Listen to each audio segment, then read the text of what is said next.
2026ஆம் ஆண்டு தனுசு ராசிக்கு எப்படி இருக்கும்னு ஒரு சுருக்கமான வீடியோவா இதை பார்க்க போறோம்.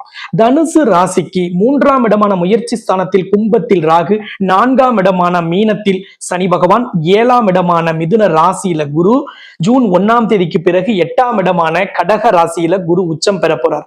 அதே போல 9ஆம் இடத்துல உங்களுக்கு கேது இருக்கிறார். இதுதான் இந்த வருடத்திற்கான கிரக அமைப்பும் கிரக நகர்வுகளும். இதன் அடிப்படையில பார்க்கும்போது எந்த பிரச்சனை, எந்த சிக்கல், எந்த தொழில் தொடங்கணும், விரிவுபடுத்தணும், வேலைக்கு போகணும், வெளிநாட்டு வேலைக்கு போகணும், எந்த முயற்சியா இருந்தாலும் செய்யலாம். ஏன்னா 3ல ராகு இருக்கார். அப்ப கண்டிப்பாக எந்த பிரச்சனை, எதை நீங்க சரி செய்யணும், எதை இம்ப்ளிமெண்ட் பண்ணணும், எதை எக்ஸிக்யூட் பண்ணணும், எதை நீங்க நடைமுறைப்படுத்தணும், அதை எல்லாத்துக்கும் இப்ப முயற்சி செய்யுங்க. எக்ஸலண்டா நடக்கும். 4ஆம் இடத்துல சனி.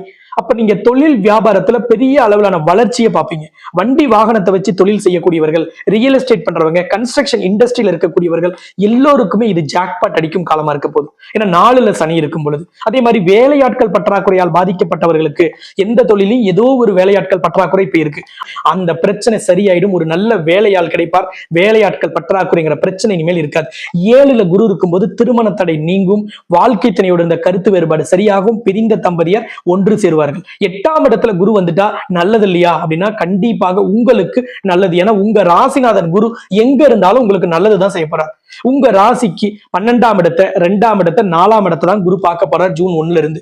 அப்ப 12ஆம் இடத்தை பார்த்தா சுப விரயம் ஏற்படும். வீடு வாங்கலாம், வீட்டு மனை வாங்கலாம், தோட்டந்தொரவு வாங்கலாம், வீட்டை அழகுபடுத்தலாம், புனரமைக்கலாம். 2ஆம் இடத்தை பார்த்தா தனஸ்தானத்தை தனகாரகன் பார்க்கிறார், உங்க ராசிநாதன் பார்க்கிறார். அப்ப பாக்கெட்லயே பணம் இல்லைன்னு சொன்னவங்க எல்லாம் பாக்கெட்ல பெரிய அளவுல பணத்தை புழங்குவீர்கள். உங்க அக்கௌண்ட்ல மைனஸ்ல இருக்க அக்கௌண்ட் எல்லாம் இப்ப பெரிய அளவுல பிளஸ்ல மாறும். அதையெல்லாம் செய்வார். 4ஆம் இடம் உற்பத்தி துறை. அப்ப தொழில், வியாபாரம், வேலையில பெரிய அளவிலான பண வரவு ஏற்படும். அதில் பல சலுகைகள் கிடைக்கும், பல முன்னேற்றங்கள் ஏற்படும். நடக்காத, கிடைக்காத பல விஷயங்களை நீங்க இப்ப செய்யலாம். அப்ப எந்த முயற்சியா இருந்தாலும் எதை பண்ணினாலும் 2026ல செஞ்சிருங்க.